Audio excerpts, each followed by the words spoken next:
Good afternoon, plenty glad for meet up una for this side. So for Equinox Story House, chapter 2 for Tori for Friday. Thank God we don't meet up una. Sabi say Wednesday, Thursday, we no be fit for knack Tori for sick as a big thing.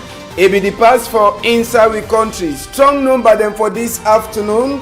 We go talk Palava accident away e pass for place where they call am say Nouvelle Route.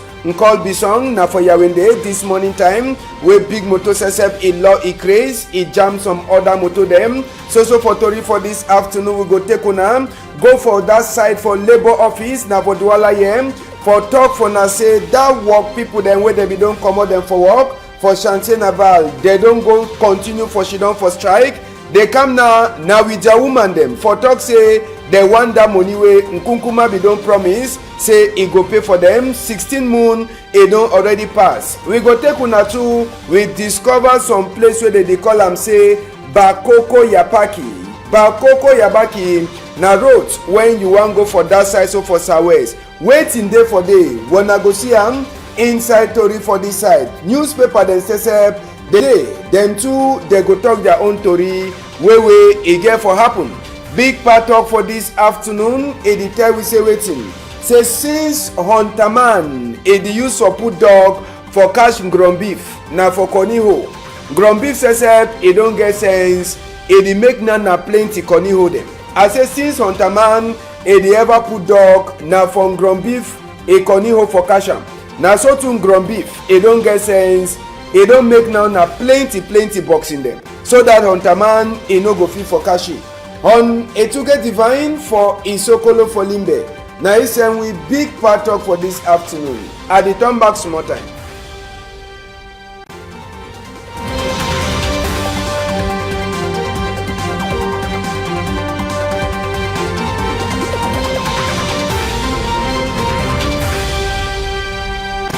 Good afternoon again, Mami Papa them. We glad for all people that way they don't shit down for before tele just now for here waiting way the pass for inside country. Sabi same na minute by minute we dey give una update for Tori way the pass for inside we own country. This afternoon we don enter again with other Tori dem wey no be fit for show na for morning time for that side so for Nouvelle Route Nkol Bisong as well na the see and so na that big motor for back according to wetin we enter for we EM the motor sesep e lost control the motor craze jam motor dem so for that side so for Nouvelle Route Nkol Bisong na for Yawende side wey this one e pass this sometime so as wey we sesep will be there for this side wey dey look place. Tori wey enter for we ear e talk for we say wetin say this motor e hate a craze na im mean say brakes for motor e craze one time e only start for jam motor dem. Yes as one na the see am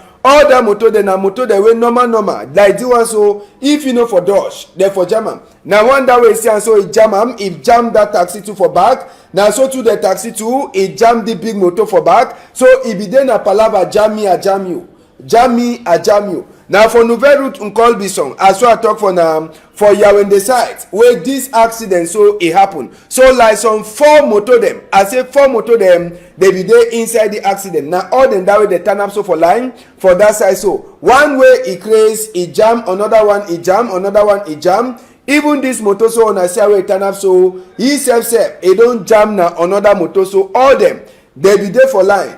No person e no get a wound for the accident wey pass but na just for the fact say plenty of the motor dem their skin e chakara some kind of way so na the accident that way e pass for Nouvelle Route Nkol Bisong for Yawende side this morning time. We enter for inside Douala here for talk another one. We start that Tori for some time. Wetin be really happen for Eglise Evangelique? Wetin e dey happen for day?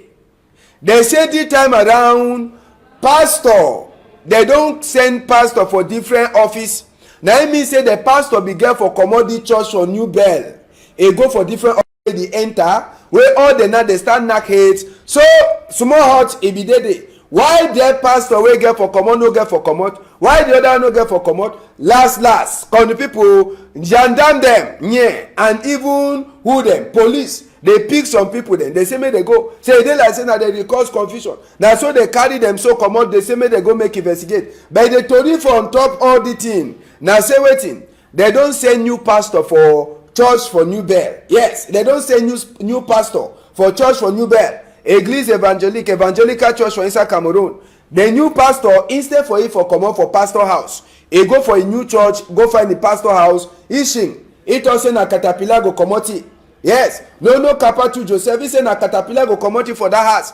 Then the new pastor too don come with the cargo. If he enter house for who side pastor no fit enter house na cargo die for moto he no fit enter house. The other pastor don shing he say no go comot. So na the thing that way make the confusion for evangelical church inside Cameroon, the one way e dey for that side for New Bell. Na just the thing that now we dey ask question when people the normal people they bring the kind of confusion, even pastor them too they be the pastor them too pastor them too they get inside the kind of confusion. Well, anyhow we dey hope say this sick e no go continue because evangelical church e don make name for inside Cameroon this year. Since last year the year they go take best prize for church wey confusion dey plenty. Mami or papa dem all time na only so how man go do? We take una go for labor office. Yes, that former work people dem for Chantier Naval they don shing. Na so other people dem too wey they don shing they don talk say if their money wey Nkunkuma be don sign book since say make they pay them e no comot they no go comot for labor office. Police dem say they be dey today be bad.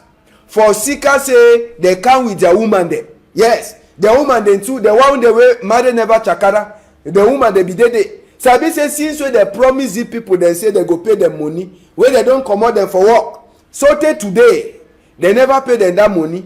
They promise say December don come pass. They promise say when school go start school too e don come start so tey now they say no make vote e finish vote too e don finish small time result go comot so tey now they never get their money. So today they go for day now with their woman dem. Yes, them all they be there with their woman and they don talk say wetin say so tey Nkunkuma e commandeer dey make am say e pass they no go comot for that place. Sabi say Nkunkuma be don sign book e don make 16 moon wey dey comot the people dem for work for shipyard industry una dey call am na Chantier Naval. Since that time money wey dey get for pay dem they never fit for pay dem.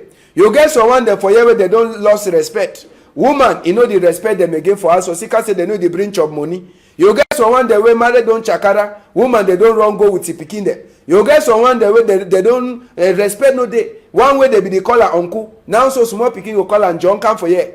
John na how wey first time they go call say uncle John how no you don come back for work now so money no dey. So who side they go call uncle John again? Uncle John respect don comot so they dey just call am na John anyhow for sika say money don comot for hand. Make we hear one of that woman e talk wetin wey bring them for labor office today. How many years ago Mama dey tell me say Chantier Naval dey owe them money as he don work for Chantier Naval. They need the green pay. Last time he talk say president don sign say make they pay money. We don wait they never pay money. The thing dey worry me.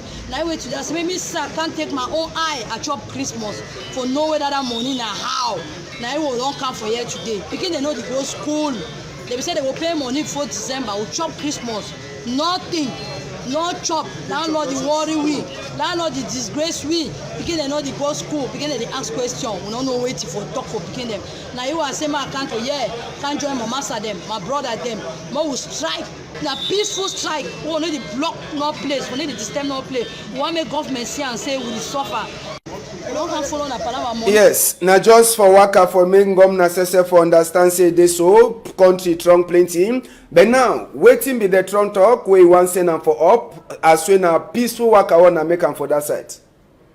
Papa President Paul Biya, we beg you, our government, we not get woman dey we not there for we, chop not there, we not get nothing to do for us. Now why they will say we will come for here, whether we strike na hunger strike, whether we do na harm, may they see say we dey suffer. Papa President Paul Biya. Yes, so Kunkuma Sese don hear, and as Sabi say Kunkuma na sorry heart man, and he go do something anyhow we want for pass. Now they dey talk say dirty e no become before God. Yes, person wey e dirty e no fit ever become before God.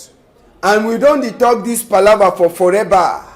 Na for that side so for Douala 4. Forever na quarter name. Water e dey turn up. Hold them, they dey for dey careless. And even dirty too, people dey just dey throw dirty careless too for that side so for inside forever. So for say make they dey wait say make na council can do the work. Even people dem for that side for forever. Believers outreach, dem say they don talk say better make na dem say they can comot all the dirty dem. As well so other people their own work na for comot dirty, throw am for corner road. E can log water, they know the fee for even user. People dem for that side for believers outreach, they don talk say God dey work, no be na only for can stand up for some place talk say papa God don talk say make you no do the bad, make you do the one, make you no do the one. Better to dem too dey comot for road. So forever Chief Robert Mukube street, nice na that. Even pastor say evangelist, all dem dey be there for outside dey work. No be na say no na God dey work only that one wey dey sabi am. Dey sabi all kind of work. So they don enter for forever. They talk say one moon they go continue for clean forever as we place e dirty. Even that hold them. If you wan bath, that water rain wey turn up, they go find place where they fit carry gravel dem too. They can't throw it for the whole place. For sika say the thing e don pass them. Yes, you see no. Na only people then that way they don decide say make they clean the forever than for say they wake up. We dey ever talk say the place dirty, the place dirty, the place dirty. So people dey say they don't come up, quarter people them, and even the people the way they shit off for them, they get their church. They say better say men na dem say they come up clean their roads than for say they dey wait ngomna when ngomna for be. Even as when ngomna say be get for campu more for all the kind of road the way where this here. Make we hear some of the people them for outside the way they be say make they clip and make they clean their place. They talk for we for that side.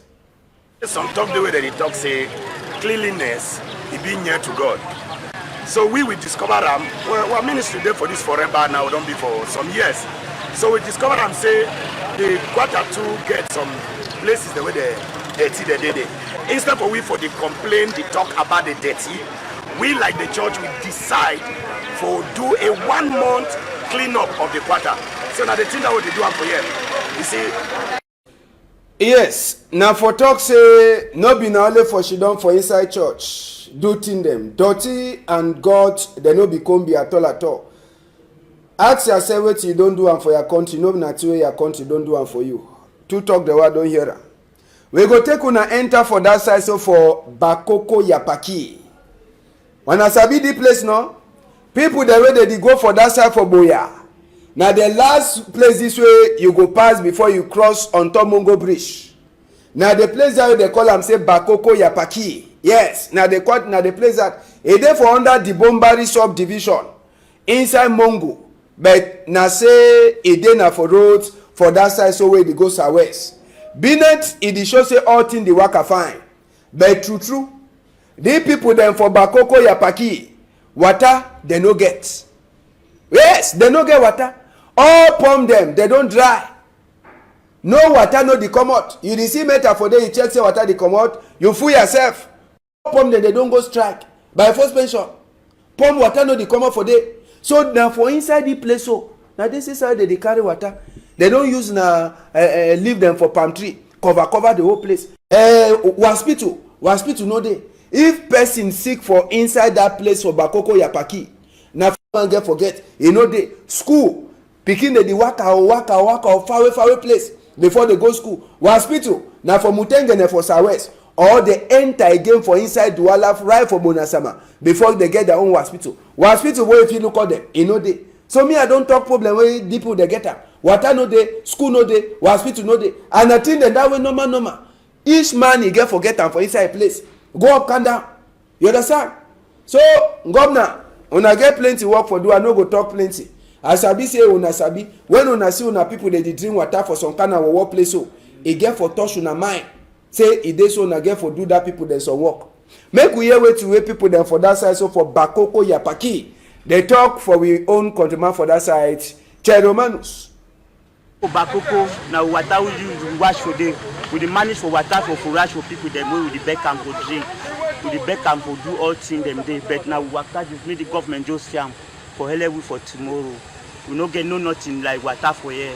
Même hospital, même all that thing them we no get up for here. We they empty for here so the government sorry for this. See only water we manage for wash day. It be very dangerous for we. So we don't know as we could talk tomorrow for government. Make government help we. So far with the year for year, you know fine. It is so we not get we save water for this quarter na palava na news other kind.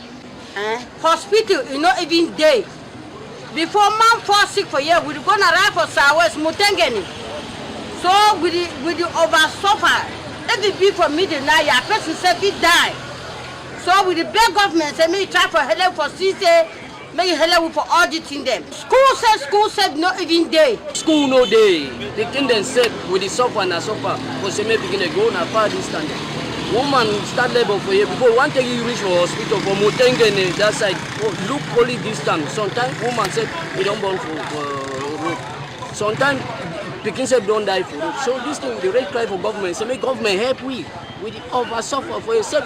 When mommy them said they want sick, we want them mommy want go reach for hospital. Sometimes mommy don't die. Why? Because we get far distance. So we cry say make government help.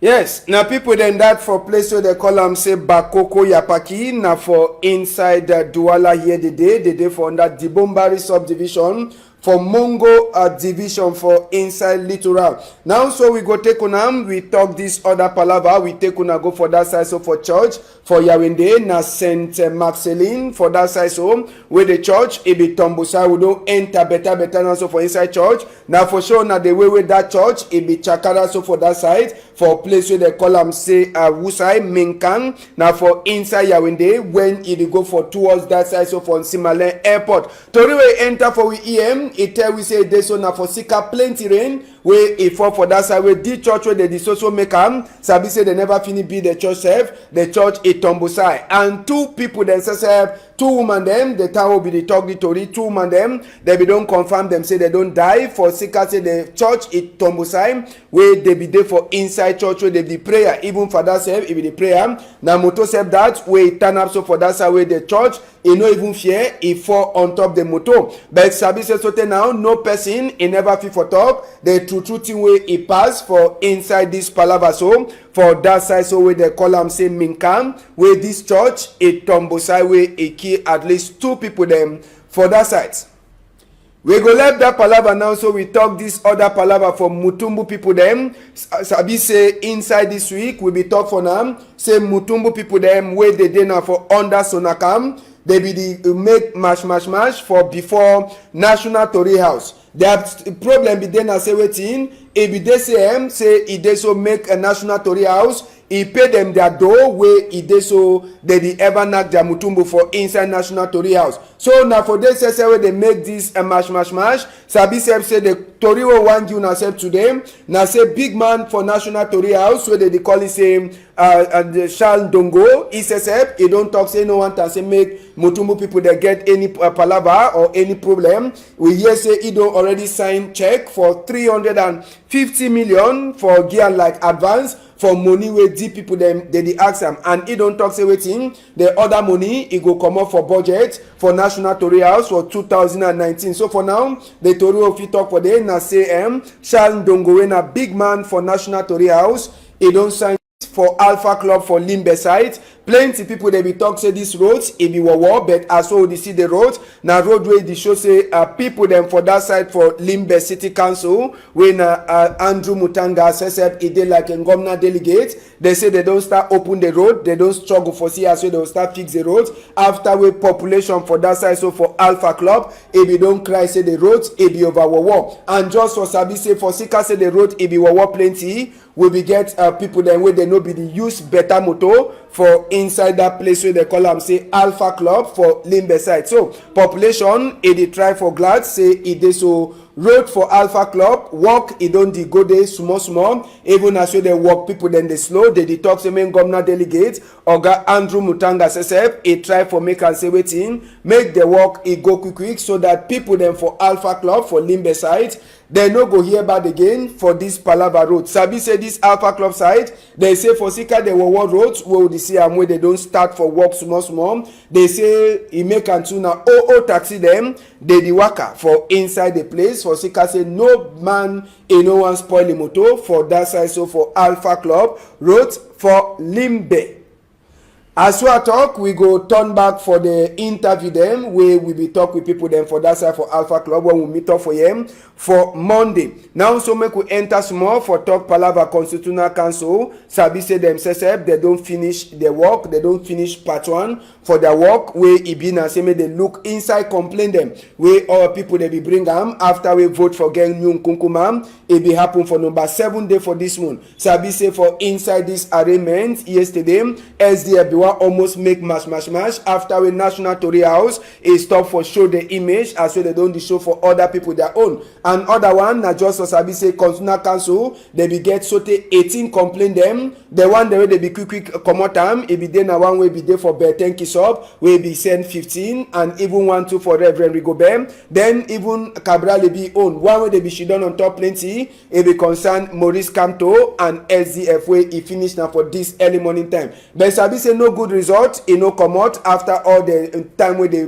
pass am for inside Constitutional Council. Even as we SDF their own oga big man Clement Tangana be talk say na better argument but they talk say SDF people they no get any proof for show the argument wey they be dey argue. So for Sika that one all them they push and throw am for inside basket. So now so we dey wait for here as well the result for Genyun Kunkuma a pass. Now this other one we want talk we go take una go na for that side for University for Maruam where the talk say some big man dey Lieutenant Colonel Ndikum Aziem he been a headman for B for that side so for Wazam but he never stop for go school. Now so the party man he go get another feather for a cap. He name now na he don't get na PhD. So when you put Lieutenant Colonel you go put Doctor Colonel, he don't get plenty title. So he defend the PhD title for that side for University for Maruam. And he be the look now on top waiting. He say Nigeria and Cameroon defense and security challenge since from 1961 so to 2018. So Colonel, Lieutenant Colonel Ndikum Aziem now so he don't get PhD for that side. Now for talk say he no sabi for shoot gun, but even for school he don't put his head fine. So congratulate for that side so for inside this arraignment. Now so we get Toriwe newspaper then talk this afternoon. The Guardian Post is there for outside. Inside the Guardian Post, they turn back for check as we Constitutional Council happen. They say after we vote a pass, waiting be they complain them. They talk saying that the first time inside Cameroon history say some kind of thing that we pass. Constitutional Council is she done for hear people that complain. But they talk say even as well in the first time where that kind of thing they pass, they say waiting. They say come to a complaint we begin say make the comot all thing in no pass. For Sika say waiting, they say this one way they don't deny come to a complaint. It means say true. Nkunkuma it go surely be person wey go she done again on top that chair. So for inside the chapter for Palava for complain them, they tell we say SDF lawyer them for inside Constitutional Council. They make that lawyer people them even Oga Clement Tangana their chair it be there like say na chukuchuku it be there for day. Now to read the day for the Guardian Post you feel read them. Post weekend SSF he turn back for look complain them where they bring them for before Constitutional Council after we vote for number 7 day a pass. Barrister Ngongi, Barrister Gbobala Felix, all them they say waiting Constitutional Council Palava for Northwest and West wanna see am or wanna no see am question. Then they talk say waiting they say make Constitutional Council he look out for Sika say plenty were watching them e dey for up. So for inside the same Palava you feel read some tori wey e talk Palava Eto Sesep where they don't put in an ambassador for La Liga. La Liga na name for the Ndambawe first division club them for Spain they dinakam. Human Rights Commission Sesep e don't vex plenty for Sika say waiting social media na where they use and also send plenty fake tori them. And so to the post weekend he get all the thing the way he wants sabi for this Palava all Anglophone General Conference where it go happen for Boyam November 21, November 22. You fit enter for there for read the order to read them. Now for them we'll finish story for this afternoon. Con the people them we want say big good afternoon. And Sabi say for Saturday, well not tomorrow Saturday, we get PG News debate. 12:30 so take for 1:30 we go turn back for some of the trunk thing the way it don't pass inside the week with the change of them. We go talk and small and Sabi say for today we want say big thank you for Ndam Mitterrand. We say thank you too for Malice where SSM Naidi make I see me for Facebook live, and after if you see the thing too for YouTube. We say big thank you too for even and Nadengwa for way day too for one side. All man we put on for say make thing the work fine this afternoon. So call the people them. Now, so for tomorrow for PG News debates, one whole I'm tight for outside.